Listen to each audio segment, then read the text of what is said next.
I checked it at 11:58 and it was completely normal, and I knew he was telling me all leading up to that time. Trust me.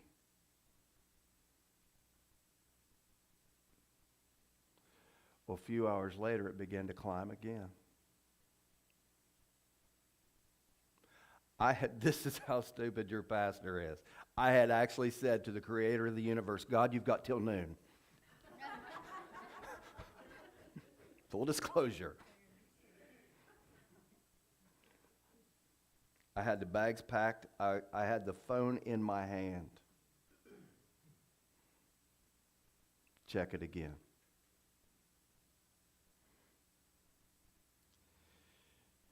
About mid-afternoon, it began to climb again, challenging the trust level. Do you see how this works? I thought, no, we ain't doing this again. And it didn't last very long. It went, and it's been normal ever since. She's getting a whole lot better, and I'm hoping to have her here Wednesday night. I may cover Paul's Thorn. I'm thinking we're going to have a little family meeting on Wednesday. So, if you know what that means, coming Wednesday night. I want to share with you today a dream that I had several years ago, and Dee, you're going to have to help me the year. It was right after you and Norris started coming. I can remember Barry and I and Joy, and I think it was just us, came to your house. I found out you were the dream guru, and at least as far as we were concerned, you were a lot further along than we were. And I knew it was significant at that time, and we came out and I shared it with you and Norris at the table there in your house. So do you have any idea when that was? 10 years. Oh, it was like when you guys first got there. I'm thinking maybe 14, 15. No, 2014 or 15, somewhere. Beth, does that sound? I'm not trying to exaggerate. I'm just trying to be accurate. But I felt this morning, because it does tie to what I was going to teach you in Paul's Thorn out of 2 Corinthians 12. And y'all know I'm not one that has a lot of dreams. I don't have a lot of out-of-body encounters. When they are, they're significant. I didn't know at this time that you're supposed to write these things down. I didn't. But I can sit here and I can tell you every detail to this day as if it was last night. And I've had other dreams where I knew they were significant, and if I didn't write it down, I lost it in 5 minutes. So y'all know what I'm talking about. So I have asked Dee to help me to reenact this. I want to go into it. Y'all got a few minutes? Got where you got to be? You're right here? Because I do believe it's significant, and it will explain a lot of things. And I just pray, Lord, for revelation. I don't know why I'm moving these plants. They're perfectly fine. But, Dee, if you'll join me up here. I've asked Dee to join me because in this dream, Joy and I were in a car. We were in a really nice SUV. Now remember, this is like 2014, 15. And this dream starts, and I was here and Joy was back here. I didn't understand why Joy was in the back seat, why she wasn't with me. Yeah, she's going to need that. I didn't understand when I first had the dream, why is Joy in the back seat? And Dee explained to me, Joy's not Joy. Joy represents the church. You're the pastor of the church, and your vehicle, when it's a dream concerning the church, concerning someone that's in ministry, your vehicle usually represents your ministry. Cool thing is, this was a brand new car. In my dream, I could smell, that new car smell. And this is what's weird. Even as I'm sitting here, I can see the emblem on the steering wheel, and it was a car that I really didn't know about in 2014, 2015, a type of car called an Infiniti. So when I knew that it was an Infiniti, you know, the thinking of ministry and infinity and beyond, you know, all those things that your mind goes to, I knew it was that, and it was a very nice car. And I understood once Dee explained it to me that even though Joy was in the back seat, she's not really my wife Joy, she's representing the church. And this is a significant dream. Here's what happened. Anybody heard me tell this before? It's been a while. Yeah. Now, you've heard it a few times. Anyway, it was as if we were at an amusement park. And we were driving through this amusement park, not like Kings Island amusement park, but one of those ones that you just travel through and, oh, that's nice, and then you go down and then, oh, that's nice, and, you know, do those kind of things. Well, we had driven up, Joy in the back seat, and forget these musical instruments, just over here from my vantage point in this SUV. It was black with gray interior. Smelled so wonderful. This over here was a great big swamp, a bog, a quagmire, okay? It was just, you know, stuff hovering, stuff floating on the top. Just look, you know, that little steamy smoke like you think Louisiana kind of deal. And out in the middle of that swampy bog, right in the middle, was an ogre. And he was about waist deep in this bog, and he was just standing there, and he was just giving me this menacing, nasty look. But I knew that he was stuck. In the dream, I knew he was stuck. He couldn't get to me. And the pain look on his face was because he knew I knew that he couldn't do anything. Understand the timing. In 2014, 15, whatever year this was, I had an ogre in my life who thought he could intimidate me, and he couldn't. And he was out there in the middle of that swamp, and he couldn't do anything to me, and realize this all has to do with ministry. In the natural, this dream emboldened me to realize, and it calmed me. It gave me such a peace that I could go through what I was going through, what we were going through. That he was not a threat to me. He was not of any threat. I had an ogre in my life, a very tall man that wanted to be very intimidating, but it was so infuriating to him, he would get right in my face, and I just, okay, what else you got? And hear me, all 5'8" of me, you know. He's out there in the middle, and Joy and I were in this car, but just over, you know, we're right at the edge of this bog. And just in front of me, which would have been to my right side, this is all significant, by the way, right on the edge was this tree. And I didn't realize how significant this was for a long, long time. In this tree was a huge python-like snake wrapped around. And just under the tree, where the tree branches went out over top of the bog, was a crocodile right on the edge. I was at a tourist attraction. They were just there. They were part of the scene. And Joy and I were looking out. Oh, look at the ogre. All at once, Joy's rolling her window down, and she's looking, and she's all excited, and we're having a great time. We're having a great time. And all at once, I tell Joy, roll your window up, roll your window up. Well, Joy being Joy, she didn't roll her window up. And this teeny little, what I would call like a spider monkey, climbed through her window into our car. And she's freaking out, and I'm freaking out, and it comes up to the front, and I grab it, and its back is to me. And I'm holding on to its waist, and it's on my hands. But I don't feel anything. And the dream ends. Well, over the years, it took me a little while to analyze. This is new to me anyway. I don't have dreams like this. I see things in the Word that pops out to me, and people are, oh, isn't that wonderful? This does not happen to me.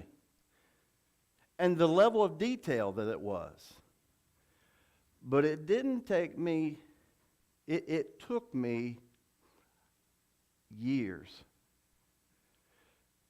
Years, first of all, to realize the significance of the crocodile and the python. The ogre was not the thing to be worried about. It was the crocodile and the python. And I'm still trying to figure out the monkey thing. So I asked Dee to be Joy today, and I have done some research. I've asked Dee, I've delved into these things with other of these type ministries, and many of you know what I'm talking about when I talk about the crocodile and the python. But I asked Dee, and I don't know what she's going to say. I know thereabouts, but Dee, if you'll just tell them about the crocodile. Hindsight is the best teacher when it comes to dreams, especially when you're learning and delving into the Lord on spiritual things. He speaks very creatively. So like a movie, like we're drawn to movies, he lets us experience things. We literally have our logical prefrontal lobe rest when we're in a deep sleep, when we go into that state. And our creative side of reasoning is more in tune, which is how we speak to the Lord spiritually. It's in a creative way. God's righteous, abiding, creative empowerment is a creative language that we learn. Dreams is a good way to recognize things because you're experiencing them fully with full emotions from your pituitary gland and all areas. You fully experience fear, you fully experience doubt, you fully experience shame, you understand what I'm saying. It's better than a movie because you're in it. So this is how he speaks to us. When Pastor told me, I recognized that this was a prophetic dream. Although it was not a good dream, there is still hope in the dream. So when you go to interpret it to somebody who's now having their eyes awakened that something's up here and it's not good, okay? You have to come up with something that is going to be beneficial, that encourage them to last the season of what they are experiencing. So I remember explaining that joy was the church. So if I'm the church, I'm the one rolling down the window and sticking my head out.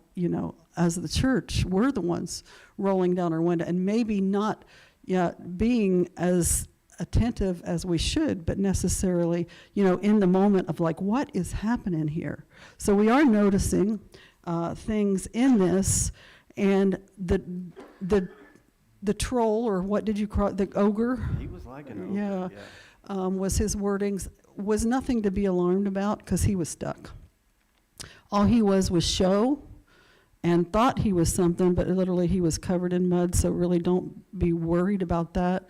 That's already happened. Right, it's done and gone, but it would be a time of experience to know that you would overcome it. So now in hindsight, we can see better that is really what it was. It was nothing. The tree... Honestly, that's all I needed at that point. Yeah. What he represented, I knew they couldn't hurt us. Right.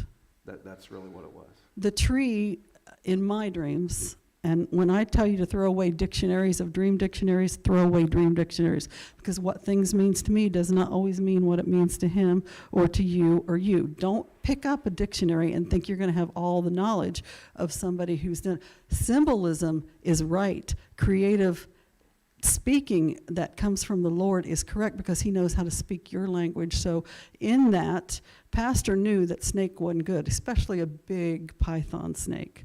So in that is something that is in trees in symbolic language represents somebody in authority, somebody in leadership, okay? So in that leadership, there was a snake. And snakes are half-truths. They're the liars in the garden. They are the ones that sounds right, but is not right and causes more damage than a flat-out lie. So the twisted truth is worse. So the twisted truth sometimes is more harmful than maybe outright just saying something, because you would laugh at them because you'd know the lie wasn't true. Am I clear? The alligator, the crocodile is worse. Yeah, because it's bigger, ferociously fangs. He hides in waiting. So the one hiding and waiting is actually more to be aware of.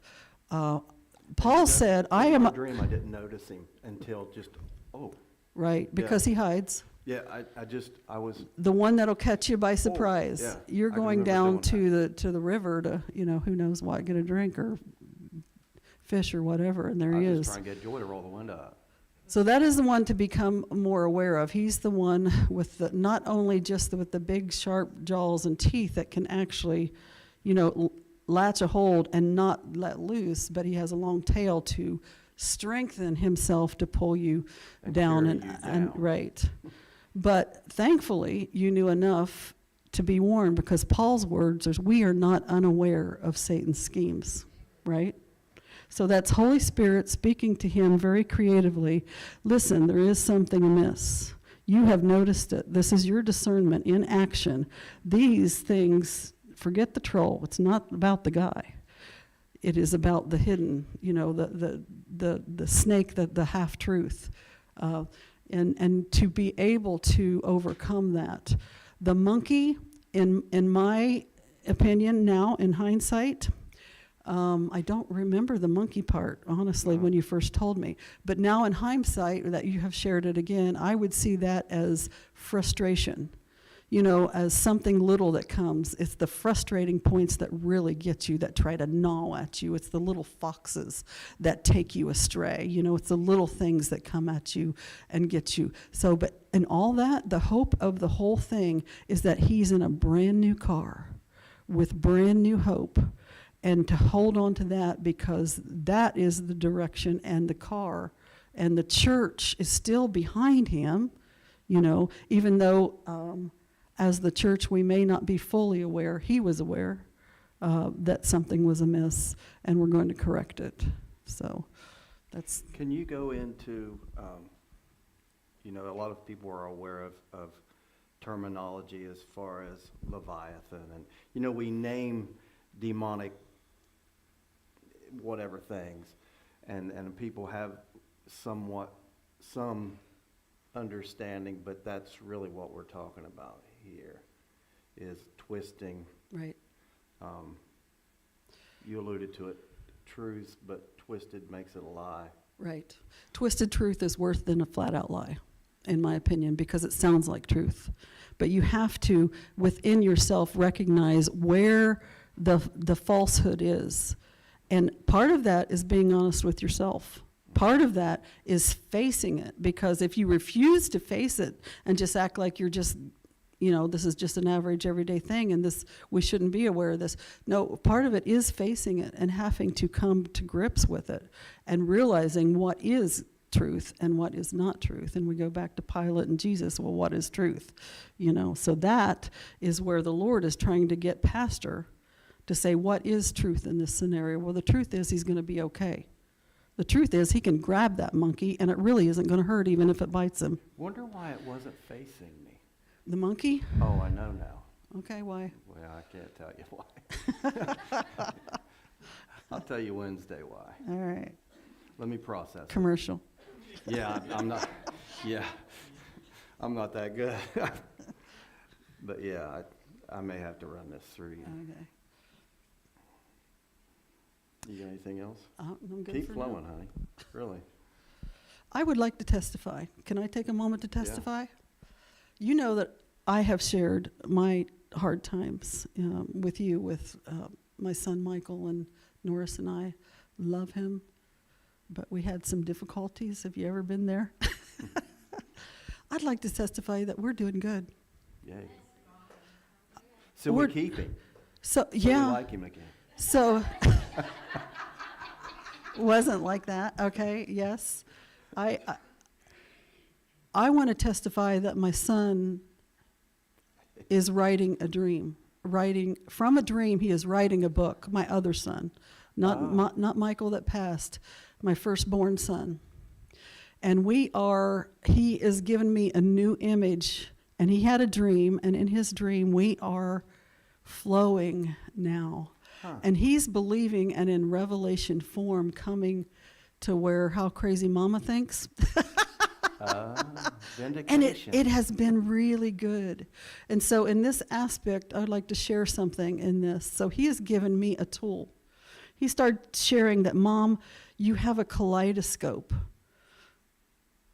And Norris has a kaleidoscope. Huh. And for those of you are too young to know what kaleidoscopes are, they were old toys that when you looked at them, you could turn it and the collars would change into shapes and forms, and your kaleidoscope would look different than the next guy's kaleidoscope. So in that opinion, you have to realize that your kaleidoscope is different.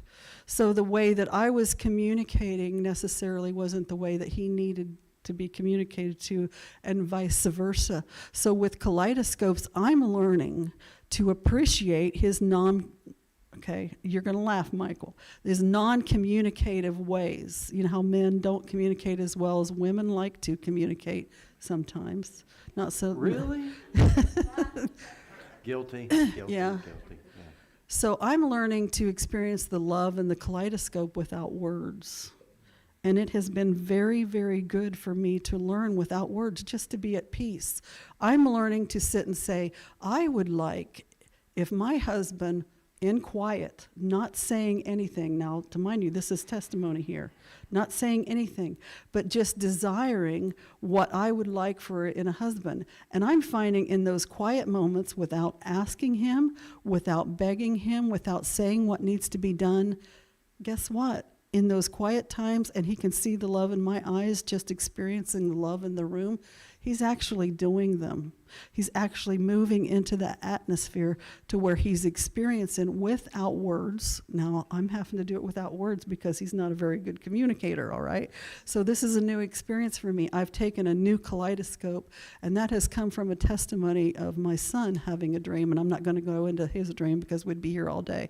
But this is the testimony about dreams. There is a good side to it, even though this one was a negative dream. Most people would say, that's not good. Okay, when you hear it. Hey, it was an infinity. That's all I could focus But it on. is good because it brought hope that he can withstand it. He can grab this monkey when it comes in. When these frustrating moments come in, you can grab the monkey. And it doesn't matter if it bites your hands.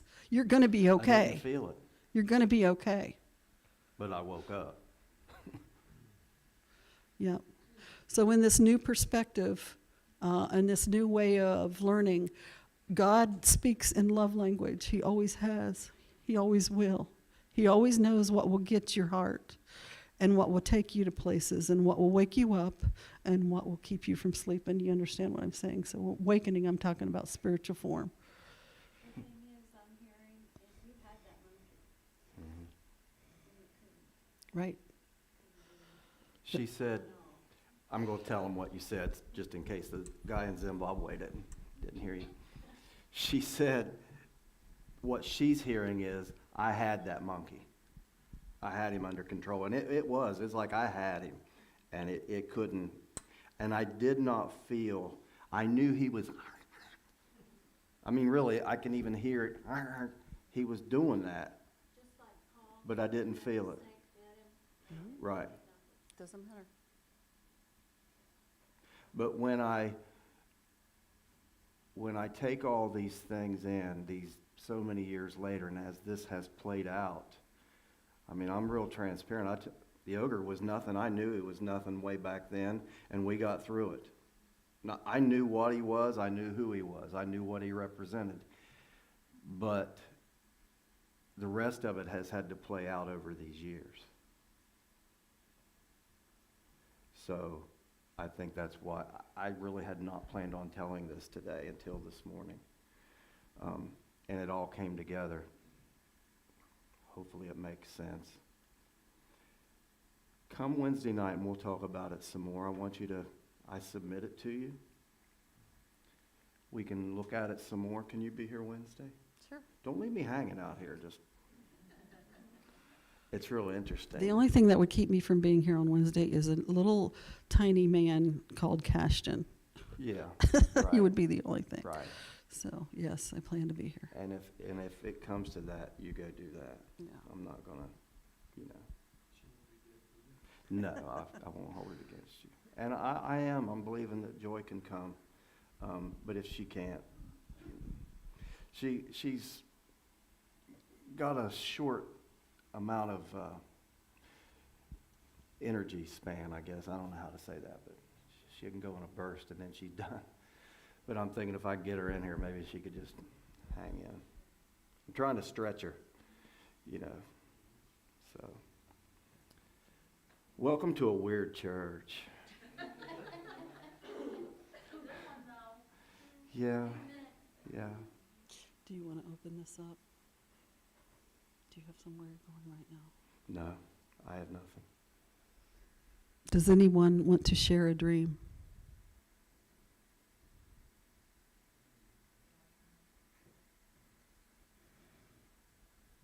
Helen.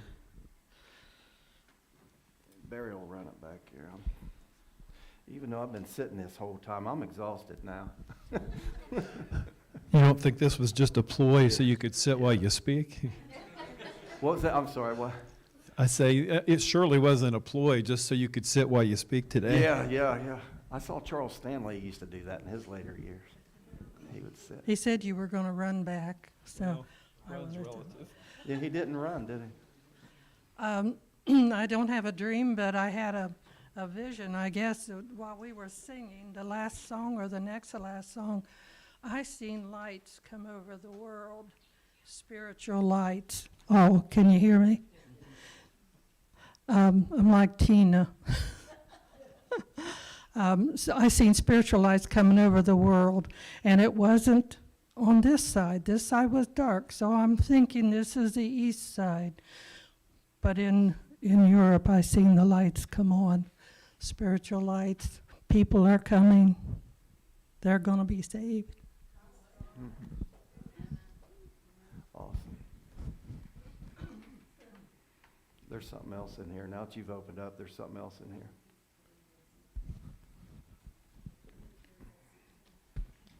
Who does? Carrie. Oh, sorry.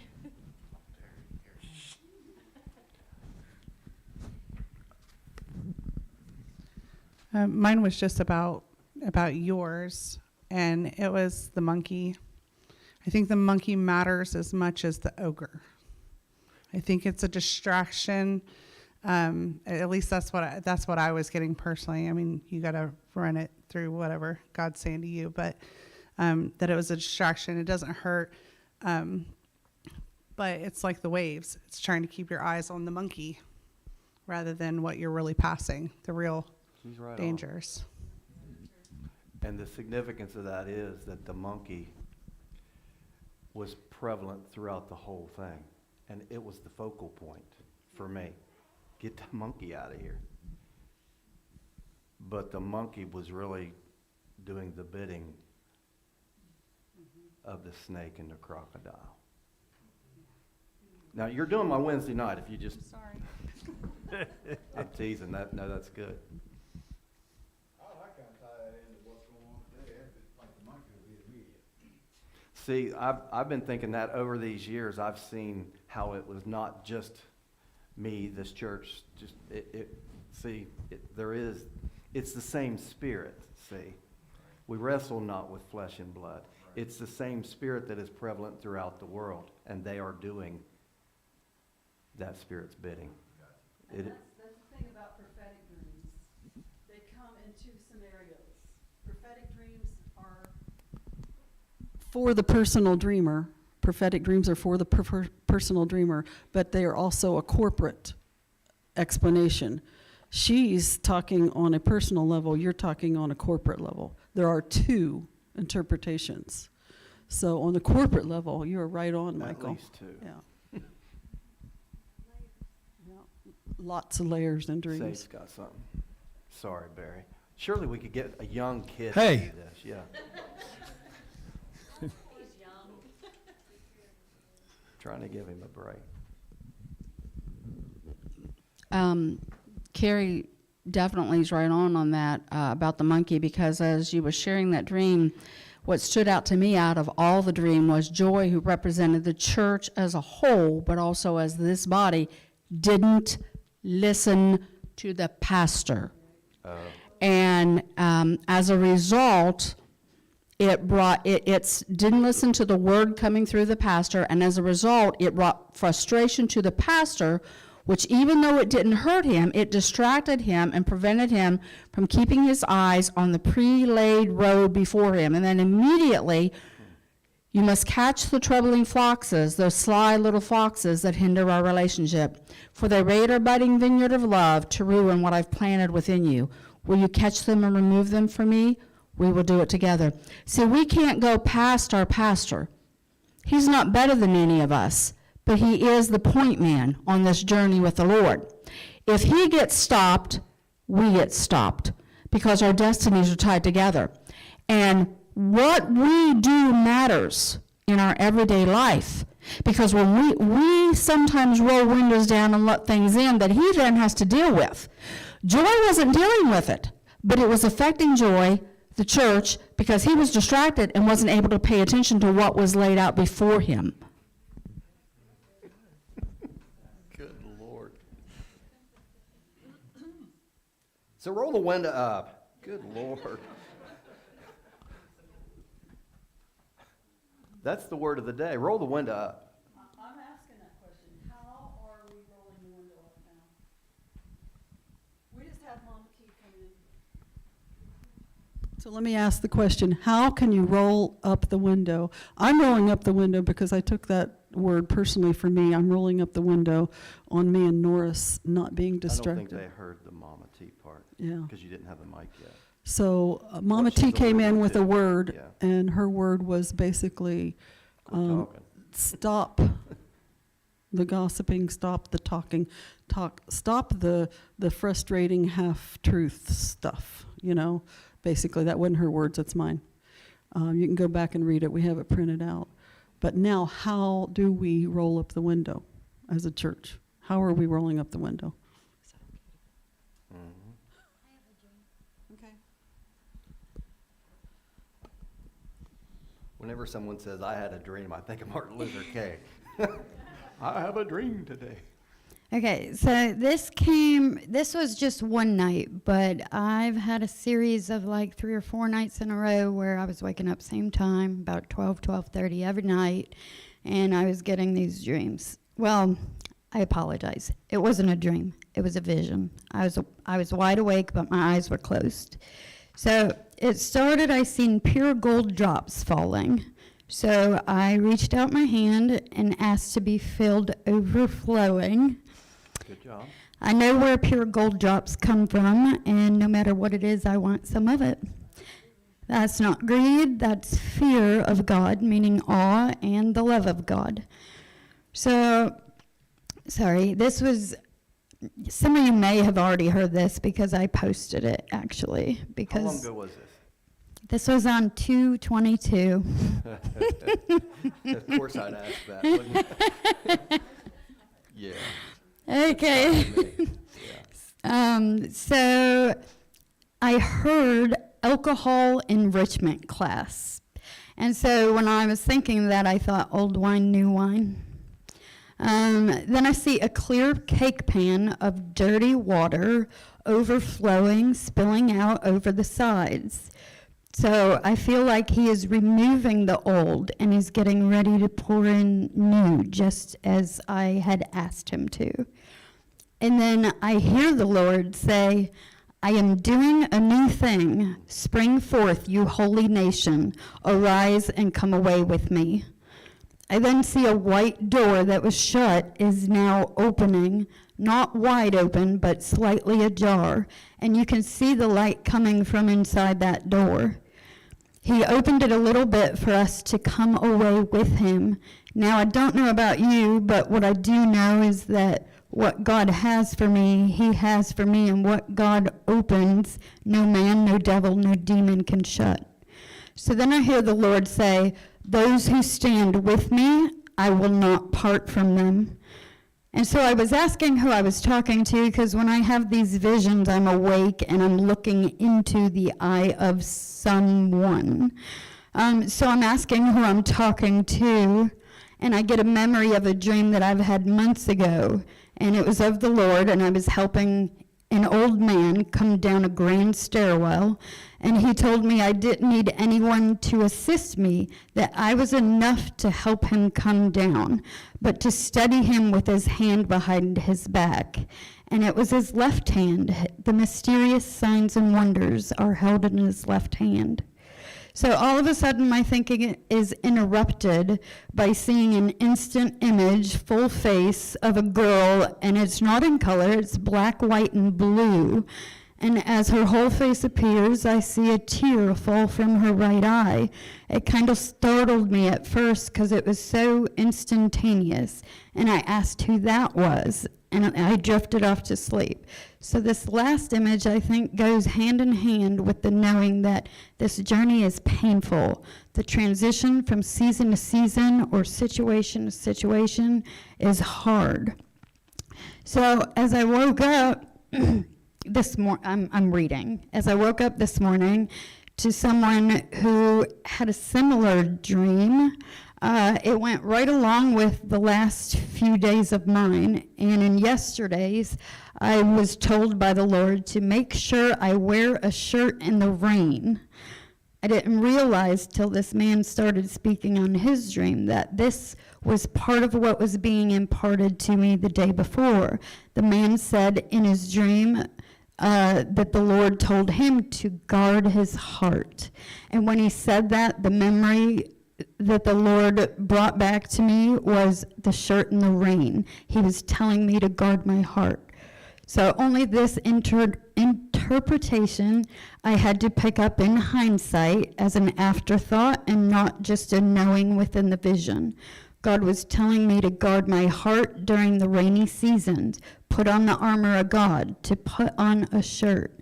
And Mark 2:22, which was the day of the vision that I had, stated, and no one pours new wine into old wineskins, otherwise the wine will burst the skins, and both the wine and the wineskins will be ruined. No, they pour new wine into new skins. So as a reminder, it's a painful process of pruning, but trust. He is not just watching over every move, he is in your every step. So the following night, I actually had another vision, and I'll just give you a little piece of that. And there was another door that opened up. However, this one didn't have the light shining through. It wasn't dark, but it wasn't a white door, and the light was not shining through. So maybe that's something along the lines of that hidden crocodile. You know, maybe, he's trying to be deceptive, and now there's two doors open. So I immediately, in my vision, closed the second door. Very good. I'm very proud of you, honey. A I want to student hug. is not supposed to be greater than their master. I had to hug on that one. She dreams in epic. My friend Sabra dreams in epic. It's whole series. It's not just one. You don't get a tidbit. I had one 10 years ago. So that was a little long for you guys to listen 7. to. But did you get something out of it? Did you get pieces out of it? You could see, I've got one comment right here. There's a key in that on how to roll up the window. What's the key? Getting all that dirt out. Okay. What I heard, what stuck out to me, and other things are going to stick out to other people, is that, first of all, the 222 was a connection for Cassie to know that that was his number, That's always been his number. She knew that she's seeing more prophetically. What a weird place. What happened to the Okay. Baptist church I used to pastor? Yeah, so Good that is a Lord. connection, to now. We can roll these together if you like, but it was long, so it would be kind of hard. But what I heard is, you are enough to let the light come shine in. When it came to ministry and the older man that you were reaching out to, the light within you was enough. You are enough. So that stood out to me very profoundly. So I'm very- Can you let her, just for my sake, can you let me know, let her explain that key that I didn't get it. As she was talking about the new wineskin and the pool of water, the dirty water in the dream, the Lord said to me, he said, that's, how we're going to roll up the window. By having the new. Yes. Yes. Guarding the heart. I'm hearing guarding the heart, getting away from the dirty, the twisted, okay, and pouring in the new wine. Because remember, he is in a new vehicle. It even has the smell of new, the smell of newness. You're in a great awakening era. This is something new that the church as a whole has not even experienced until our time. We don't even know what we're walking into And see, as here's far the as spiritual opening. Here's the thing. For years, anybody that's been around here, me, for any length of time at all, know that my call has been for over 30 years now, the exposure of Jesus' covenant and the exclusion of Jesus' covenant from Moses. And I have always taught that when Jesus was explaining about you can't put the new wine in the old wine skins, I've always understood that you can't mix old covenant and new. Because, and we know that wine represents the Spirit, okay? And new wine is lively, old wine is dead and dry. I mean, I don't want to go into a teaching, but see, what I'm hearing is maybe a little bit more because of my call. But see, I'm still hearing the key is walking in grace, receiving grace, but grace not only just unconditional love between, but grace God's ability even when you don't have love between, the ability of God. God's righteous, abiding, creative empowerment Yeah, is in us all. that was significant. to God's me, that righteous, that was the abiding, key. creative empowerment is in us all. I do think that she was right when she said that it's the little foxes, the sly little foxes, because as she said, the key is, it's basically just like you said, receiving from God. Like I held my hand out to receive them gold drops. He's going to catch them little foxes with you. So I wouldn't be too worried about the mud.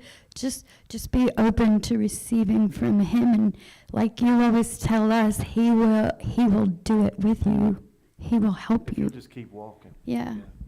But remember, it wasn't that long ago, just spring, when I had that encounter where he flat out told me, come away with me. Right. And gave me the scripture, Song of Solomon 2. And that's where the little foxes is in that same. Yes. See, this is all weirdly tying together. If anybody's got to go to the SIS, go ahead. If you got to go to Olive Garden, go ahead. Birthday party, go One ahead. thing that kept standing out was Cassie kept saying, it's hard, it's hard, it's hard. You gave birth to something today. That is a transition, okay? Whenever we get ready to give birth, we're in transition. The worst always happens just before the best arrives. The hardest is always just before the point of, so to speak, eruption of joy, because that's what happens. a baby erupts out of a mama, and there is immediately great joy, and everything is forgotten. But also, a woman in the midst of just before the baby's birthing, the first several hours you can get up, do what, but when you're at that point that you're birthing, you are zoned in on nothing more than birthing. You are never more vulnerable than right then. Then you got the crocodile, because he's watching for the vulnerability. You know what I'm saying? So that, remember, this is hard. And she keeps bringing out about guarding our heart. How do we guard our heart? The enemy, his number one tool against us, besides fear, is discord. So he'll try to make us afraid, and he'll try to get us in disunity. We have to guard our heart. Because I'll tell you, when you're in the middle of transition, we sometimes step all over each other and hurt each other. And maybe not on purpose. And maybe sometimes on purpose. You know, sometimes I'm just irritable and I want to bite my husband's head off, and I'm just daggone mean because I'm irritable. You know what I'm saying? So we have to guard our heart. As soon as you and I recognize that something's not right between us and somebody else, whether it's our husband, our children, our pastor, whatever, immediately right then, go to the Lord and say, Lord, what is this? You know, and assess it. And repent of it, and let the Lord bring restoration in. We have to walk together in unity. We have to. We have to. If we don't unify, then what the Lord wants to do through us here at this house and in the church in general is not going to be able to happen. Yeah. Oh, Kelly's got some.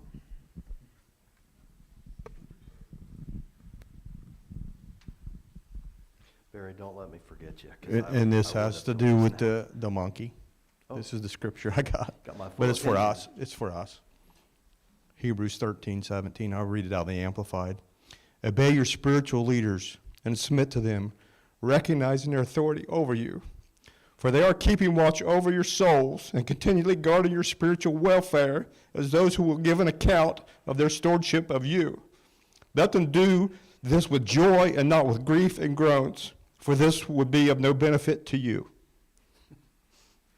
I thought of that too when I heard that.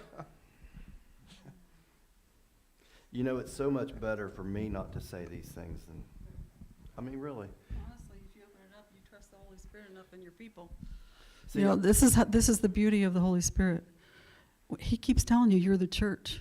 Guess what? You're the church. Somebody needs to hold this more than you understand what I'm saying. Don't fear this thing. You're hindering if you fear this thing. Trust me, I want to be out of sight. Put me in front. I don't want people to see my bulges and my, you understand, all my insecurity goes into play. I understand that part of it, but you've got something that's essential. If Cassie hadn't opened her mouth and the courage it took for her to do it, we wouldn't have been where we're at, right here. So you have something to say. You are enough. The light within you is enough. The light, even if it's just one profound thought that all you did was reach out and touch that older man's back, that was enough in a portion of your vision. It went long, so I don't know how much you guys can remember. We could break every little bit of it apart if we wanted, but I don't know that we should.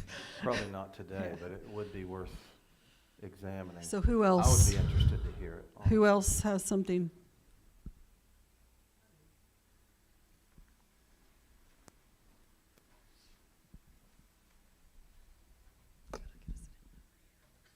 We're supposed to be the New Covenant Church, which means even if we roll up the window, there might be monkeys that frustrate Pastor.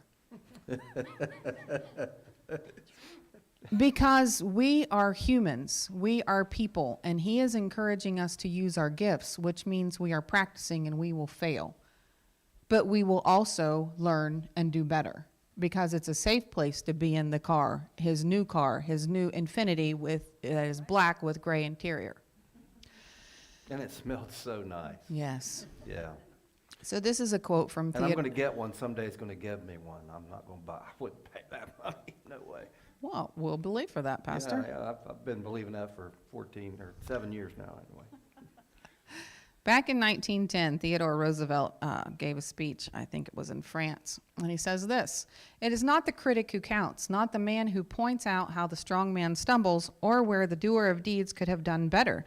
The credit belongs to the man who is actually in the arena, whose face is marred by dust and sweat, who strives valiantly, who errs and comes up short again and again, because there is no effort without error or shortcoming.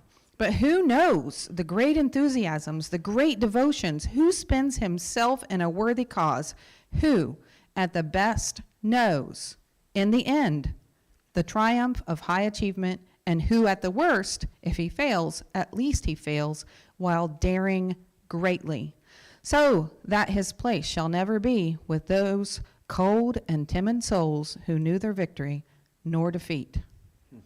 The first I heard of that quote was from Brene Brown.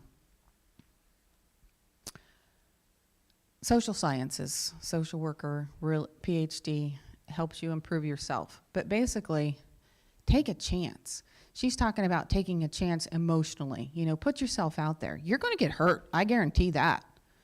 You're going to get hurt. Not all love is reciprocated, and it doesn't have to be.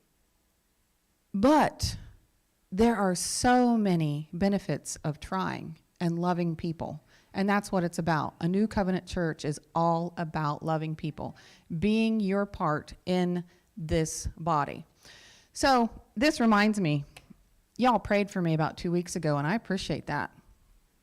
I am not the new board member, but I did not fail. No. I don't think it was your time, but I think you have a time. That's all I'm going to say. I haven't talked to her, so my bad. Sorry. But I could feel the prayers, and I did in obedience what I was supposed to do, and I continue to do in obedience what I'm supposed to do, including tomorrow night, go to another board meeting. There you go.